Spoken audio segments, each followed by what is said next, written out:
Hello and welcome to the Rask Network.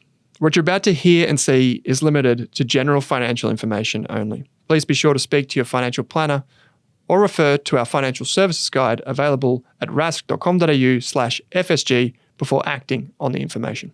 Owning a home is the great Australian dream. A white picket fence, maybe a golden retriever, a house with a bit of grass out the front. It's kind of cliche, but as you'll find out in this episode, owning a home, even though it may appeal to you more than renting, can be extremely expensive. You've shared your experience with us on what it really costs to own a home in Australia. Kate and I have a few of our own, and we're going to talk about all that and more in this episode of the Australian Finance Podcast. Kate Campbell, welcome to this episode of the Australian Finance Podcast. It is wonderful to be here, Owen. We have a pretty juicy episode lined up today. It is eye-opening, I think, because so much of what we talk about when we talk about home ownership is the ideal and the dream and just getting into the market. And maybe we know there's some costs. We know we might have to pay council rates, but we don't calculate all of these other costs. And I think if we did, maybe we'd be put off home ownership altogether. We've heard a few stories of $20,000 leaks, termite adventures, some other things we'll share in this. Someone shared a washed away driveway that they had to replace. So we'll share a lot of that in today's episode. We'll cover everything from rates to insurance to snake removal costs. But I think we often don't calculate any of this when we talk about home ownership. Yeah, no, that's fair. I have a few horror stories of my own, as I think most homeowners do. One of the things, I'll give you some pro tips when you're buying a home is one, look under the rugs. There was some big holes in the floorboards, which were covered up by rugs. I didn't think about that. And actually, they used a rug to cover up different floorboards. So we had to replace the floors to match the existing floors in our living room. So they just had a rug there, which I thought that's fine that someone would just put a random rug in the living room. Another thing to keep in mind is that when you do repairs on a house, this is the essential thing, in my opinion, is start from the bottom up. They say start with the foundations. We talk about that in finance, start with the emergency fund, the foundations. Some people still think, well, I'll just get in, I'll hang some pictures on the wall, we'll repaint. Give it a fresh coat of paint, change the doorknobs. New carpet and, put some new downlights in and whatever. And they're sure, they're great. But if you go and then change your stumps, if your house is on stumps or if there's something wrong with your concrete slab, the whole house moves and everything cracks, including we had in our house, at one point in the house when we got it re-stumped, because we knew this, because we grew up in the hills, we knew that most houses in our area were built on stumps and the stumps were way too old. So we replaced them with concrete stumps. And what we found was that there was one part of the house near our kitchen, right next to our gas heater, which is a little bit funny, probably a bit alarming. You could put your pinky finger through the crack because when we brought the floor up, it moved the walls apart. And you could put your pinky finger through the crack in the plaster and the timber. So that seems like too big of a crack. Well, that's pretty normal. So if you re-stump a house that's been on the same wooden stumps for years, they sink and they move around. And so if you went and started with the paint, which a lot of people do, to be honest, they don't think about that because stumps are one of those things that are totally unglamorous. It's like getting a new switchboard. Electricians you're going to need to upgrade that switchboard. No one cares because you can't see it. So it's the thing that's least exciting. Stumps are even less exciting. How much did re-stumping your place cost? Well, fortunately, ours was really easy. The re-stumper got there and he was like, you know what? Your house is a meter off the ground. There's heaps of clearance. This is actually going to be a walk in the park for my guys. So I'm going to do it cheaper because they've got a horror show to go to next. So this is going to be easy for us. So we're going to do it at a pretty good rate. And I think it was about $10,000. We didn't need to do it all, fortunately. If we had to do it all, it would have been 20 plus. And this was pre-COVID, so... Did you know this going into the property? We knew that it was... We didn't think we had to re-stump because if you think about it, before you re-stump, the walls look like they're all in place because they've just been painted. Typically, a landlord... Everyone does a bit of a zhoosh before they sell. Yeah, so lovely house, don't get me wrong, but the people before us, it was clear that they must have got all the family together and they all just went through there one weekend, did a lick of paint, on the architraves, did this, and just give it a general spruce up. Because why wouldn't you if you're selling a house? And so everything seemed fine, but it's not until you move the floor that you realize how, you could probably put a ball down, a marble, and it would roll. That was the kind of the gist of it. And now it's perfectly flat. So when you do that, it changes everything. It changes like the integrity of the walls and stuff. So we knew like roughly that it might need to happen. We didn't think it was probably as bad as what it was, but we still would have bought the property anyway because it was a bit of a bargain knowing that there were things wrong with it. That's what made it appealing. That's my little story. How about you? What have you had to contend with? Thankfully, I haven't had a $10,000 cost. I don't think I could stomach or deal with that at the moment, but I purposely bought a unit that wouldn't have issues or things I needed to renovate or change in the near future because I knew I wouldn't have the time or even just like the mental energy to deal with that because I've got work and uni and I'm just in a different phase of life. I'm not up to my renovation phase. So thankfully, my costs haven't been that extreme. So I've had to pay for a dishwasher to be fixed. I've had to pay, the windows look right into the windows of someone else's bedroom. So I've had to get some, I don't even know what to call it, but it's sort of window tinting on the bedrooms. So we don't make eye contact with the opposite flat. There's things you have to deal with in the city. Otherwise, you have to keep your blinds closed the whole time, which is a bit sad. Yeah. But there are some nice trees and stuff that sit between the buildings. So maybe one day. It's in winter, there's not many leaves. So yeah. And even just things like getting some lights changed. I think that ended up being about $1,000 for electrician costs and buying 7 or 8 new fittings, and getting the electricals checked, things like that I've done recently. So maybe I've spent $5,000 since I've purchased it on tradie costs and extra things, but nothing too extreme, which thankfully, the apartment's been fairly low maintenance. Your house has certainly had some bigger expenses. Yeah, so for people to understand how this worked, is we went into the house with a deposit. But what we realized is that we could, at the time, get 100% loan in our situation. So what we did is we kept the deposit, like in a savings account, and we took out the 100% loan, knowing that we would then spend all the money to increase the value of the house rather than like... You went in with a different mindset. Yeah, we knew that we were going to buy and better it. Like we were going to put money into it, and every say we put $100,000 in. I don't know exactly what it was, but say we put $100,000 of our deposit in. That then would add way more than $100,000 worth of value. Interestingly, when we refinanced a couple of weeks ago, they didn't even come to look at the house, and I'm like, we've done a lot. Like we've done complete landscaping, driveway, deckings. The whole house was gutted. Everything has changed, basically. The only thing we haven't done is like a addition to the house. Like everything else is brand spanking new. And when we got the revaluation, we're like, it's going to be a pretty big uplift. We're going to have heaps of equity that we could redraw and invest or redraw and do whatever we want with. They didn't even bother to come out. They were just like, desktop valuation. This is what we think your street's worth. Boom, done. Yeah, wow. So we still revalued way up, but definitely probably I reckon maybe we left $100,000 on the table in the revaluation phase. So that's a bit disappointing. But anyway, I mean, you think you can add value and we enjoy living in it now. So that's probably the most important thing. So, Kate, we've got a huge list of potential costs here that we're going to go through. We're going to start with council rates, the thing that people have to pay regardless of where they live. These can be excessive. If you don't own a home, you will soon discover that you've got to pay your council rates every year. Talk to us about this. Yes. So this was one of the most commonly mentioned costs that came up with our community under the unexpected category. So people just didn't realize maybe that they had to pay it or how much it costs. Someone said rates every damn year. And someone else said, I was not expecting such high council rates for my area, plus the cost of fence repair and then other costs such as a hot water system replacement. So there was a few things in there. So rates are what the council charges. It really differs depending on where you are, suburban, regional, what state you're in. But this pays for everything from waste collection to your public libraries, your local parks, all of your local services and things like that. And your council run lots of different activities and things like that. I'm grateful that they take the garbage away.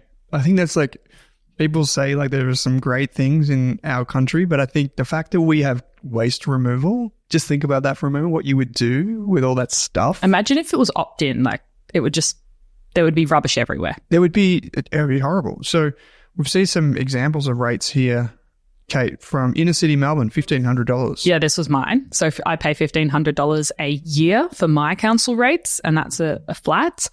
And I can pay that quarterly. So that makes life a little bit easier. But someone that was in Mildura said they pay $2,300 a year. Someone with a house in Queensland said they pay $3,500 a year. There was a 4-bedroom house on a 1/4-acre block near Diamond Creek, Victoria for $4,000 a year. Yep. $1,900 for a double-story house in Lake Macquarie, New South Wales, and $3,500 for a $1 million house in Ballarat, Victoria. So, as you can see, it varies quite a lot. Yeah, it does depend on the value of your property and your state and your council as well. We pay about $2,800. I feel like this is a subtle house flex. If you pay more for your rates, maybe it says something about the type of house you live in. But this is really interesting because when you pay your rates, at least here in Victoria, when you pay your rates, you also get like a little statement that says the implied value of your home. So it will tell you like your house is worth this much or your land's worth this much, which is generally a good indication of how much you're going to pay in rates, but also just gives you a sense of what effectively the government thinks your particular block is worth. It's typically less than the bank thinks, by the way. So this is a cost you're going to be paying every single year. So when you're thinking about purchasing your property or working out your budget, you're going to have to go, well, what is the rough rates for my area? Maybe you can call your local council and find out what it might be for an apartment or a property of the size you're looking at. And so okay, am I going to be able to afford $3,000 in my budget each year? That's separate from the mortgage, separate from all the other costs I have, just to pay the council rates. So Zuzko wrote in on Instagram and said insurance, which is the second category here, Kate, of home ownership. Insurance. Home ownership comes with like the actual building or home insurance. And then there's contents insurance, which people know from like all the stuff that's inside. Tell us a bit more about this. Yes. So I personally pay my insurance through my body corporate fee. So that's something we'll touch on later in this episode. So I don't personally have to pay building insurance. That's part of my strata body corporate. Owners corporation, I think is now the correct terminology. It's been changing a little bit. But one of the examples I got from our community was $1,100 for a single-story house in Noble Park, Victoria. Someone else said they pay $1,300. And when I just got a quote online, it said an inner city apartment would be $1,500, but who knows? And that was with a $1,000 excess. You could change the rates if you played with the excess and increased it or decreased it. There are also different types of insurances that cover certain amounts and have allowances built into them. So things like the repair of a house you may have in the event of a bushfire or something like reinsurance or things like this. So it's important to understand if it's agreed value, market value, or whatever the case may be. As a homeowner, we definitely have this.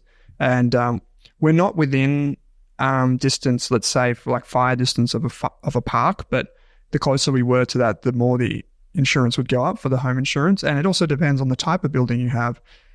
When it comes to contents insurance, I would suggest that you still consider content insurance for your place because people can still break in and take stuff or things can be damaged beyond just the building itself. I like to think of content insurance as if you turned your house upside down, what would fall out? That's basically a lot of books.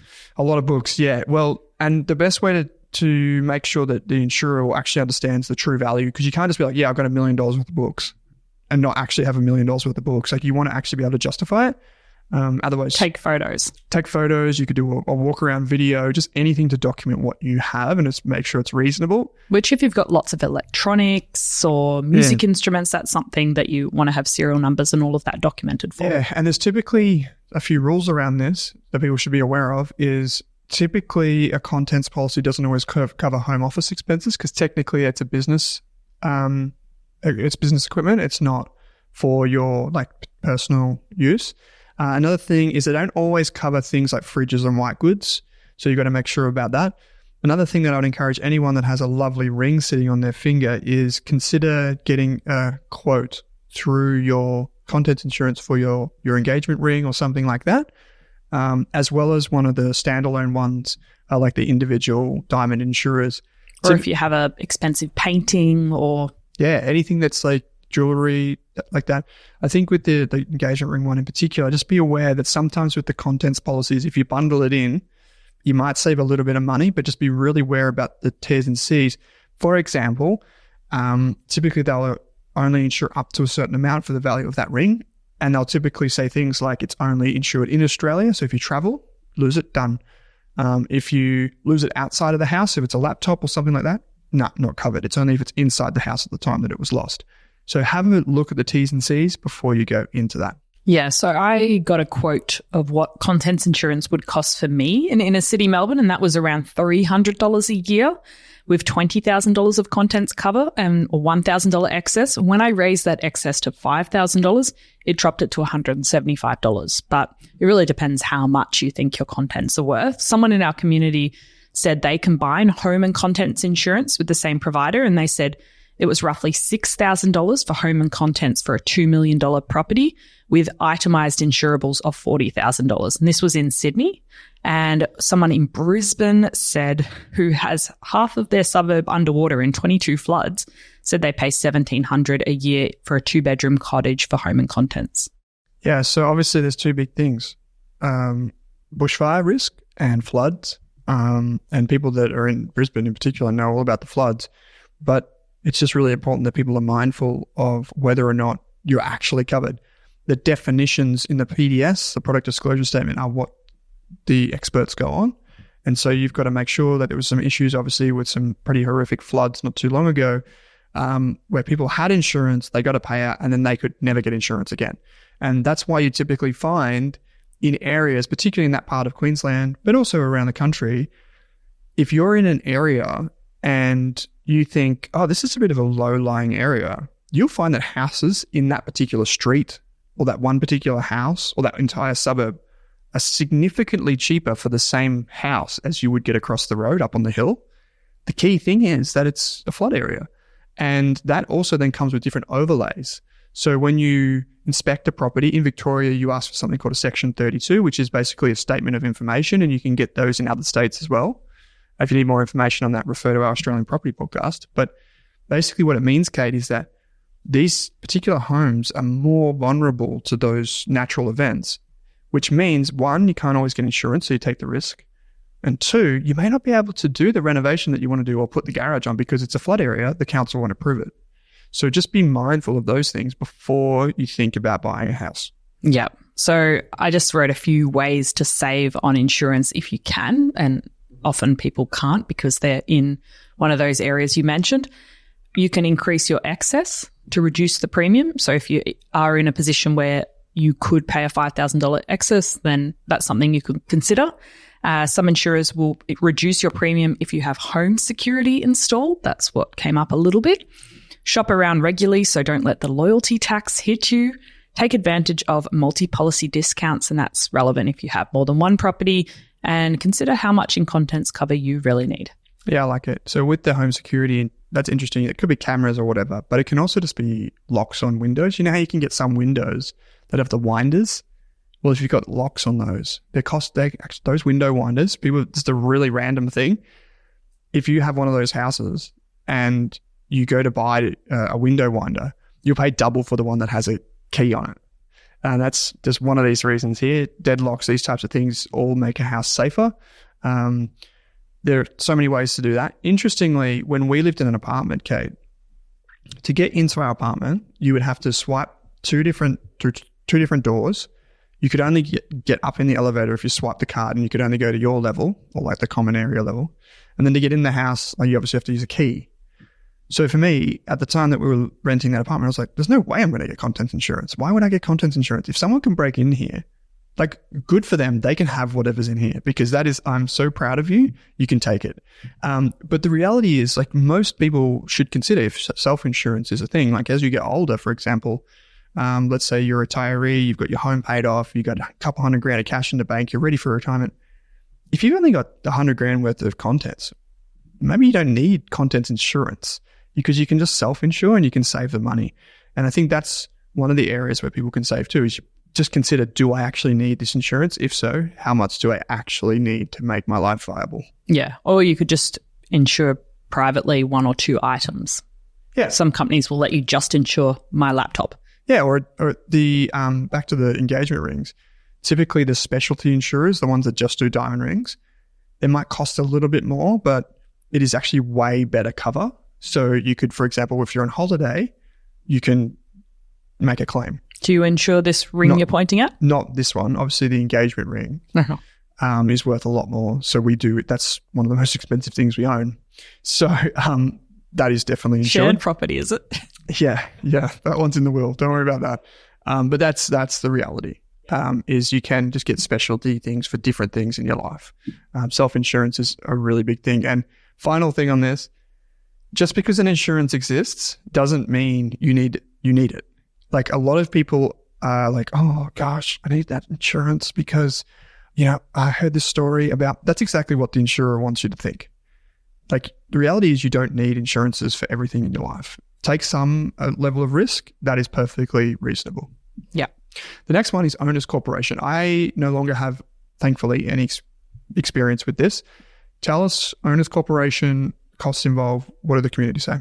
Yes. So I didn't get many responses from the community here. So I'm sharing my own one for inner city Melbourne flat. I pay $2,500 a year to my owner's corporation. It's not really a discretionary cost. That is the fixed cost. We can't really reduce it anymore.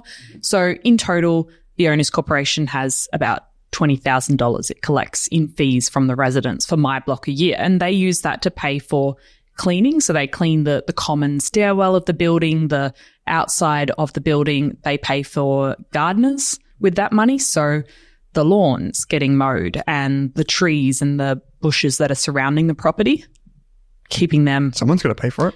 Clipping along. I don't know. Sometimes people's owners' corporations will organise for the bins to be taken out. That's not the case for mine. Everyone just takes their own bins out. And they also deal with the insurance. They deal with any disputes or if people aren't paying it. Also out of the owner's corporation, if there's shared electric bits.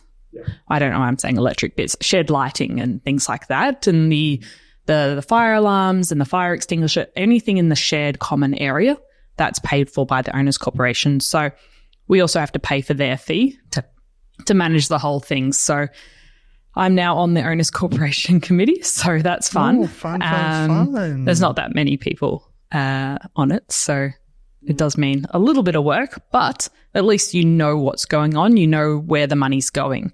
And you do have to stay on top of the owners committee at the owners corporation because there's a lot of them you can choose from. There are businesses that run owners corps for different blocks of units and flats and things like that. And my one a year ago just completely went MIA, had a bit of a personal crisis and stopped paying everyone. And so the cleaners were rocking up and saying, where's our money? We couldn't access the money because it was held in a bank account by this owner's corporation manager. Thankfully, after about 6-7 months of this going on, we managed to get in contact with him and because we were worried what we were going to have to do otherwise and transfer the money that he had in the bank account to the new owner's corporation manager. And so it's all working very smoothly now. We picked a new owner's corp and usually you don't have to do too much with it. But if you have big blocks or you have pools or tennis courts or gyms, I've heard the costs can be significantly more, maybe $5,000 to $10,000 a year. Or lifts. They were expensive. So elevators, pools, car parks, common areas, they all are extreme. I was actually going to bring that up if you didn't mention it. Anything with an elevator, just expect to pay. If you're where you own your property, if it doubles as like a resort, like some places, for example, in Queensland, also have like a resort style feel to them, you're going to pay way more than someone else that's just in like a traditional 3 unit little thing with a common driveway. You'll pay way more. And people, I think, Kate, really underestimate that. Yeah. And if something does come up, there's a big plumbing issue with the building, that's something the owner's corporation has to deal with. And maybe you might have a special levy imposed. So you might have a flat $2,500 a year, but if something unexpected comes up and for some reason the insurance doesn't cover all of it or it's something outside of that, you might have to pay even more. So these are costs you're going to be aware of every year. So I'm paying my $1,500 a year in council rates. I'm paying $2,500 a year, which will probably continue to go up over time in my body corporate. These are things I need to make sure I can fund in my budget. Absolutely. The next thing is furniture, Kate. Moving into a home that is yours, it typically doesn't come fully furnished. Talk to us about this. Yes. So Tim from our community has said, honestly, the big cost was filling it up. Sneaks up on you moving from a smaller place, and then a year later you've acquired 3 extra beds that get used once a year. Yes. So for me, I was super lucky to get a lot of secondhand furniture from cousins' basements and friends and family. Even I have the knife and fork cutlery set from our producer Monique's parents. So that's still used every day. Thank you, Monique's parents. But I think it can add up. I was looking at interior design websites because it's super hard to get a read on this. And this, I guess, if you want new furniture and it to be all fancy. And they said for us to do a 3-bedroom, 1 living room property valued at around $1 million, it would cost $35,000 to furnish the whole house. But I think that's if you want it to look like it's in a Vogue magazine and have everything new. So I turned to a much better place, which was Reddit, because there's a really helpful thread called Average Cost to Furnish a House. How much did you spend? And I would recommend looking at this if you're interested, because it gives you a lot of ideas about where you could go to get secondhand or lower cost furniture. And someone wrote a whole broken down thread of how much they spent on each area. So they spent about $1,300 on a master bedroom, paying for the mattress, the IKEA bed frame, the IKEA chest of drawers, the side tables. They spent $600 on outside furniture, $800 on setting up an office. But a lot of this stuff, if you get creative and you're not in a rush and you use Gumtree and Marketplace, ask friends and family if they're downsizing, if they've got any furniture, or if they're moving into state, often they've got to get rid of a lot of furniture. You can often furnish your house on a much cheaper budget. Random pop quiz for you and Monique. How much did you spend on your mattress for your bedroom? My mattress story is really weird, but I've had it for a long time. So it came with a previous place I was living in. So maybe a few $100? Not even? No, I didn't pay for it. But if you had to buy it again, what do you reckon it would be worth? Oh, I've never had to buy a mattress, but I remember looking at the koala ones a while back. I think they were $500 to $1,000. Yeah, mattress in a box. They're pretty good. Monique, what did you spend? I've had the same mattress for about 10 years. Okay, so I'm talking to the wrong people here. Okay, that's good. That's good. Maybe it would have been like $300 back then. But no, I think it's time for a new one actually. Okay. Well, I'll give you the pro tip. There's Koala, wonderful brand. Does good beds, couches as well. Another one's called Macoda, Macoda. Everyone that comes and stays at the house, this is for our spare bedroom, not that expensive, great value for money. Macoda, if you're listening, thumbs up to you. Everyone that comes and stays at the house is like, what kind of bed is that? People then go and buy this bed. It's also in a box. You just get it delivered and it pops out. I think our bed cost about $1,200, just the mattress, because like people say, you need good shoes in your life because you spend so long in them, but you need a good bed. And for years we didn't get one. And so when we moved into our house, that was the first thing that we made sure was really good, is we didn't have enough money to go and do everything straight away. Like one of these designer homes, absolutely no way, when we're replacing stumps and there's enough concrete to build Rome again in our front yard. We had a lot of other things that we had to work on. And so we basically just had to pick our battles, and it was we needed a really good bed, and that's what we went with. And then it was it took us 4 years to replace the couch that we'd had given to us 10 years earlier. So those are just the things you do when you move into a house. And it just sort of depends on your priorities, as we always talk about on the podcast. If you don't really care so much what's in your house, which is me, and if you don't care that everything doesn't match, because I've got a wood thing here and a glass thing here and a green, very ugly floral pattern couch with a hole in it now, I've discovered. If you don't mind that, then don't worry about spending lots of money on the house. Crazy thing with couches was how long it takes for them to get delivered. That just blew me away. Timble and Webster have a very good office desk. The next section of this true cost of home ownership episode features things that are like emergency repairs plus ongoing maintenance. Interestingly, the first community, I guess, submission here comes from Marie Vakakis, who actually happens to be sitting 5 meters away from us right now. She came into the office. What are the chances of that happening today? Never been in the office before, but here she is. She said, rates and repairs, fixing a leak cost over $20,000. Yes. And when I asked further, it had to be done urgently or it was going to cause more damage. And that's just something you have to find the money for. And I think there's a lot of unexpected costs that can hit you as a homeowner, everything from burst pipes, broken water heaters, leaking roofs. When I asked our community how many times they'd hired a tradie, whether it was emergency or routine over the past 2 years, here's what they said. 16% of you said you'd hired a tradie over 5 times in the past 2 years.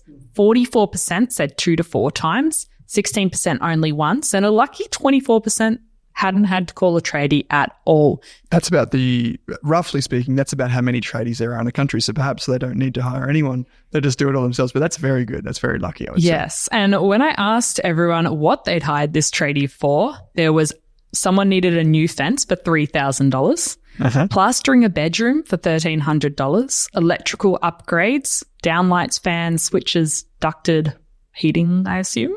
Yep. $15,000, a fence repair for $4,000, aircon, toilet, electric fan, fence, plumbing for $300, the snake catcher fee for $250. That was from our friend Tim.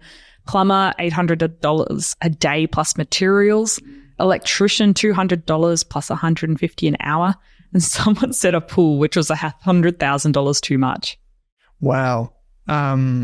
So basically it's expensive. And anyone that has hired a tradie in the last few years will know that prices have gone way up.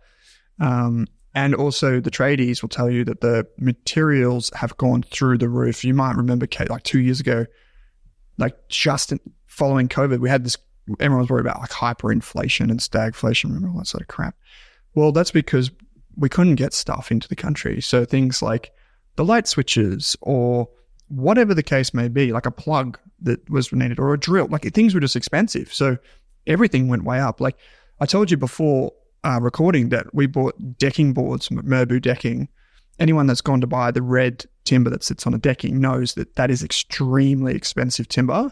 It never used to be, by the way. It was kind of like lamb cutlets 20 years ago. Like no one wanted to eat them. Really? But yeah, honestly, like lamb used to be like, nah. And now they're premium. That's what people like me ate on the farm back in the day because we couldn't afford actual, like the upper class beef. But no Wagyu for you. No. But, you know, we bought that and we paid something crazy. I can't remember the price. Like it was like 13 grand's worth of timber for this decking. So we're our own victims here. Like we brought it upon ourselves. But I realized that if we waited another year, I think it was 35% more we would have paid just in 1 year. I was like, this is crazy. Same with our steel frame and our decking and all that. Like that was wild. So things have gone up and that's something that people don't cater for when they buy a house. Yeah. And even just the routine stuff like replacing light bulbs or broken appliances that can just pop up at any time in the year. Yeah. Canadian Aussie, aka Trevor. How you going, mate? You wrote in and said repairs, roofs, retaining walls, etc. We've got another one here for ongoing repairs as well, just regular stuff that happens. I had a switchboard that I had to put in because it was a whole thing, but we had no space left and it was from like the dark ages. So things just happen, Kat. Yeah. Someone else, even just replacing hot water systems, someone said that they had to pay $2,500 for that. I'll include a few links in the show notes, but it looks like some governments, state governments have hot water system discounts depending on if you're replacing an old system with a new, more energy efficient system. I don't know much about that, but I'll put the links in there and it might be useful for people. The next category of things that we have is safety systems. So you did this recently? Yes. So I got an electrical safety check. So in Victoria, landlords have to do this for their tenants every few years, but I decided to do it for myself. So I got electrical safety check and also the smoke alarms checked. And so the electrician actually was able to measure and check the power points and He did tell us off for using cheap $20 power boards and said that we should get a more safe one with surge protection and where you can individually turn on and off each of the plugs on the power board. So I got two $100 safer ones from JB Hi-Fi. Yeah, cool. Like it. So hopefully that stops any terrible stuff happening in the future. Yes, and he did remind me that I needed to get the smoke alarms changed because they were getting a bit old. Anyone can do this. They come with batteries. You just screw them into your plasterboard and your ceiling. Outside your windows outside your bedrooms is essential, particularly if you have kids. He did remind me, we went on a little bit of a rant about this, but the electrician was saying we spend so much on all these other parts of our lives and our health, but then we don't spend $100 getting smoke alarms put in properly and checked. So do it. Yep. Fencing is often a cost that's shared between neighbours, and it's often shared with the crazy neighbour who doesn't want to pay for anything and is quite happy to let their dog jump across the fence and annoy you. Personal experience? No, but I've just had instances where, maybe. But anyway, these things happen and you have just things happen and you can't pick your neighbours. So fencing is often a point of contention, and the fencers who come in and install fences these days do know that that's an issue. So everyone has to sign on the dotted line, and typically you have to share the cost of the fence, but one side of the fence might want this type of fence. One side of the fence might want that type of fence. And if you've got an acre, that's a lot of fencing. It's a lot of fencing. Good old-fashioned fencing, Kate. So cost? Well, I found a guide online. We shared a few different fence costs a bit earlier, but installing a new fence could be anywhere from $2,000 to $4,000. Replacing an old fence could be anywhere up to $3,000. Repairing an old fence might be $700 to $1,400, but I'll include the cost guide because it did say the average fencing cost depending on what type of fence. If you want a ColourBond fence or a timber fence, which none of that means too much for me. I did. Yeah, so you would, for anyone that's watching that's got to replace a fence, you'd almost always go with the ColourBond fence. That's the tin fence.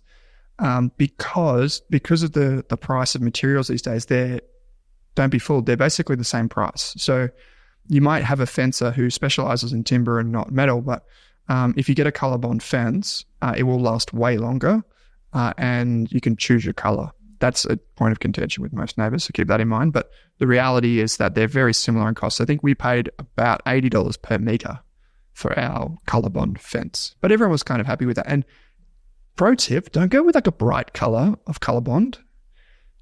I feel like your fence shouldn't be a statement. It should be like something that just washes away into the backyard. You don't want to like look out and just see this bright color staring back at you. I think that's I am absolutely someone that would have a statement color fence if I could. Just put a nice like Waratah plant or a Protea bush in front of it and you'll get some beautiful flowers. I'd also love to paint my front door green, mint green. I'll let you get away with that. So the next section is gardening, or just gardens in general. I think this one is from K.A. Robinson. I think I've got that right, Kate. They said, touch wood, we haven't had anything unexpected yet, but the excitement of being able to plant an edible garden has meant our Bunnings budget line gets a beating. Mulch, plants, compost, worm farms, irrigation, and the list goes on. Yes, someone else said they pay $1,000 a year for yard grass maintenance. Someone else said $2,000 they paid in gravel because their driveway turned into a clay bog pit when it rained. Yep, that's normal. I pay way more than that to get my grass mowed and the... You don't have a lawnmower? No, I do. But I've got a growth mindset, Kate. So I was like, you know what? I could sit here and mow this lawn for like 2 hours, but I could spend that 2 hours and hopefully go and make more money, either as business coach or with Rask. Like I could go and do that. Yeah. So I don't need to do this. And I'm quite happy a friend has a lawn mowing business. Shout out to CB Gardening and Lawns.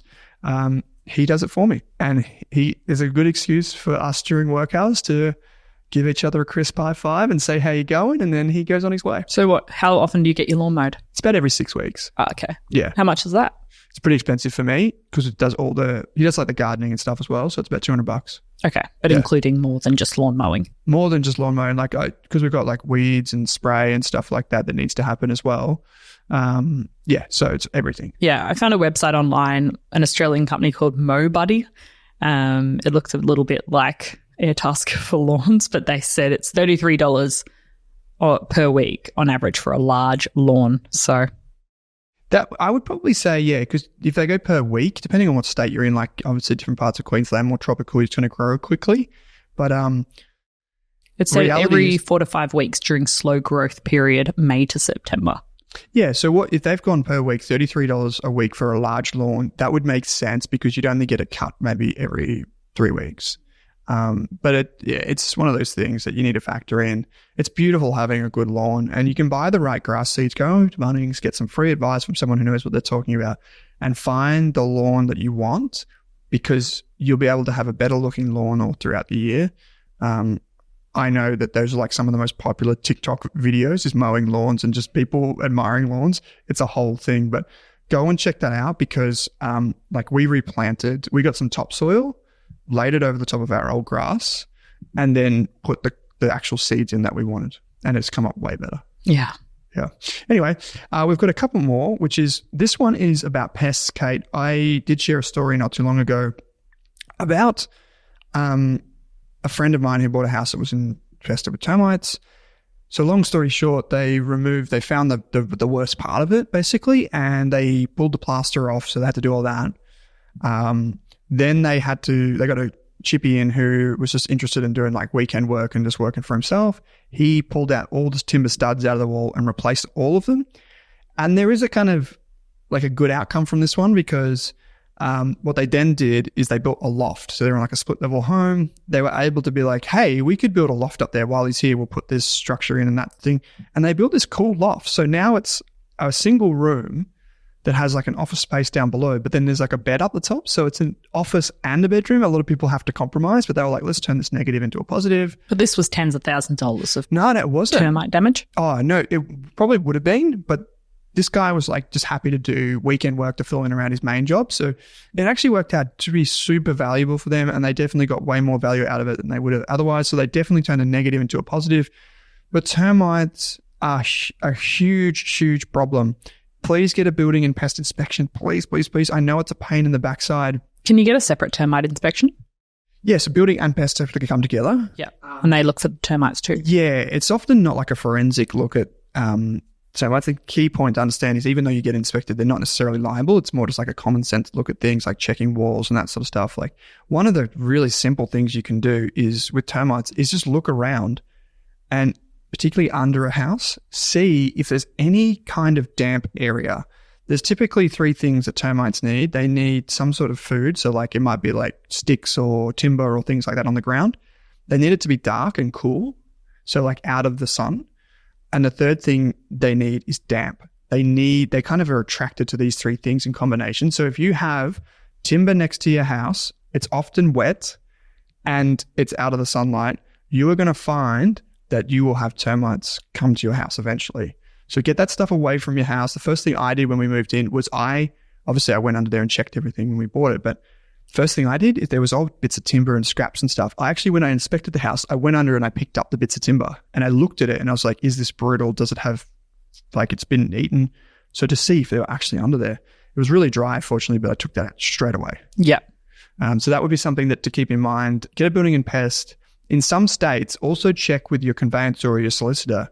You may be able to make an offer on a house and still have a cooling off period. So a lot of people are worried that if they go, I'll give you $750,000 subject to building and pest inspection, right? Or subject to finance. You know, that's pretty common offers when you buy a house. And oftentimes it's the subject to building and pest that then triggers the owner of the house to say, no, we don't want your offer. We will take someone else's because they know something's wrong. But what you can do, Kate, is oftentimes you can make an offer. Now, this is not legal advice. Go and speak to your lawyer. Depending on your state, it varies. But you may be able to make an offer on a house and there may be cooling off rights for that particular state. So in that time, you may be able to arrange to go there with a carpenter or a builder or something like that and go and check it. Because then you're effectively doing it. And then if you're like, nah, cooling off rights, I'm out. No deal. And that's why it's good to get to know the area, because if you start talking to the people at the coffee shop or the local neighbours, they might go, we have this issue, we have a mice problem, or we have this problem. Because I was looking through, Airtasker put a list of pest control services that are needed in Australia and average costs. And I was just reading this and going, there are so many things that you could have to deal with, from termites to ant removals, cockroaches, mice and rat pest control, possum removal. We were talking to Soph about possums in her roof this morning, snakes, bees and wasps, spiders. There's a lot of things that can get in your house and cause problems. Yeah, there are. We just randomly heard this noise at our window the other day. We're like, what is going on? Turns out a possum was in the roof sheet above the window. I was like, that's random. Monique was even talking about a snake in the walls this morning. Snake? My partner's mum had a snake in the wall. They live in Noosa, right? Yeah, somewhere in Noosa. Yeah. Yeah, a That's snake in the wall. terrifying. It's not going to be here in Victoria or Tassie, that's for sure. So the two final categories are extra features like pools and tennis courts. If you're lucky to have one of these, Lucy on Instagram said, if you don't want any surprises, don't have a swimming pool. They are money pits. They are money pits in multiple ways. Repairs to the pool itself, like the fence, the maintenance, the fencing, the chlorine or salt, the pumps that need replacing, the extra electricity bills.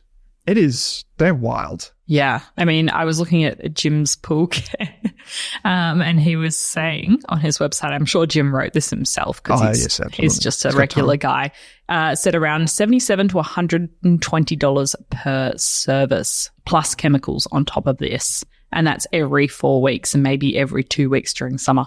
Most renters don't know this. That's why houses with pools often are rented for less than houses without pools. It's because you're going to pay more in electricity.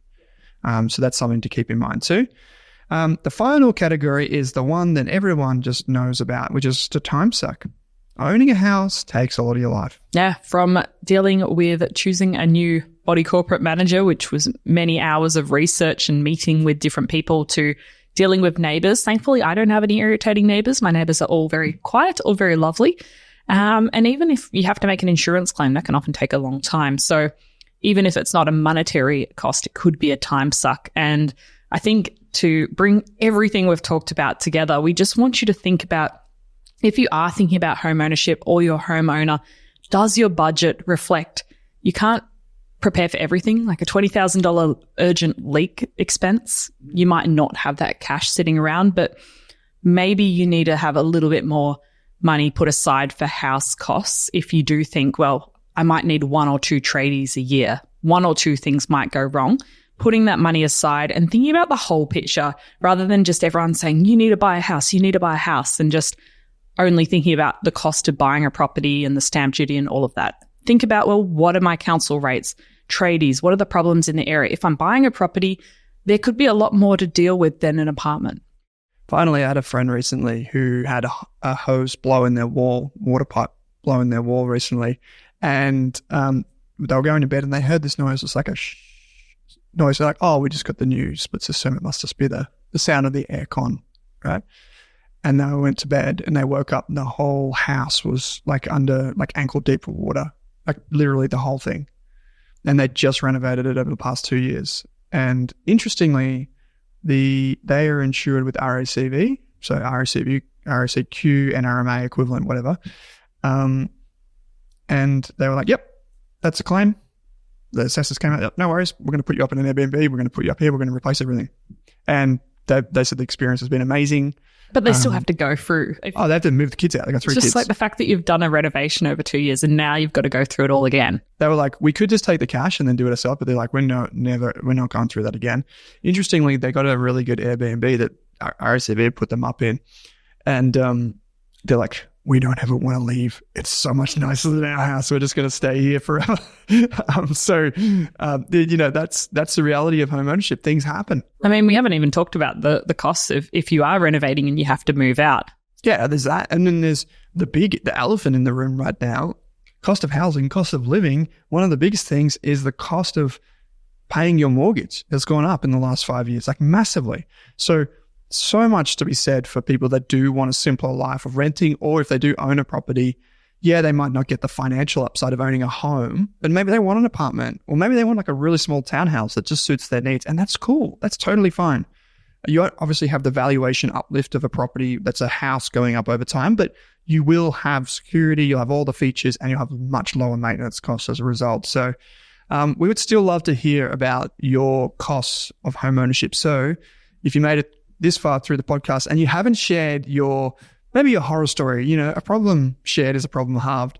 We would just love to hear from you. So you can reach out to us on Instagram in the new Rask community, or just send us a message by using the Ask a Question link that's available on any of the Rask websites. Select the Australian Finance Podcast. We just want people to go into this with their eyes wide open and make sure they're financially ready for the costs. I am not going to sell my house as a result of the cost. I love it. I love that little shack up in the hills. I'm assuming you're not going to sell your house just because you've got a few extra costs. I mean, the effort to pack up my book collection would, It's too much. Be too many boxes. I just can't imagine it. Fair enough, Kate. Well, this has been fun, so thanks for joining me. Thanks for listening, everyone. Thanks for watching this video on the Rask Network. While you're here, don't forget to like and subscribe so you can get videos each and every day on business, finance, investing, and so much more.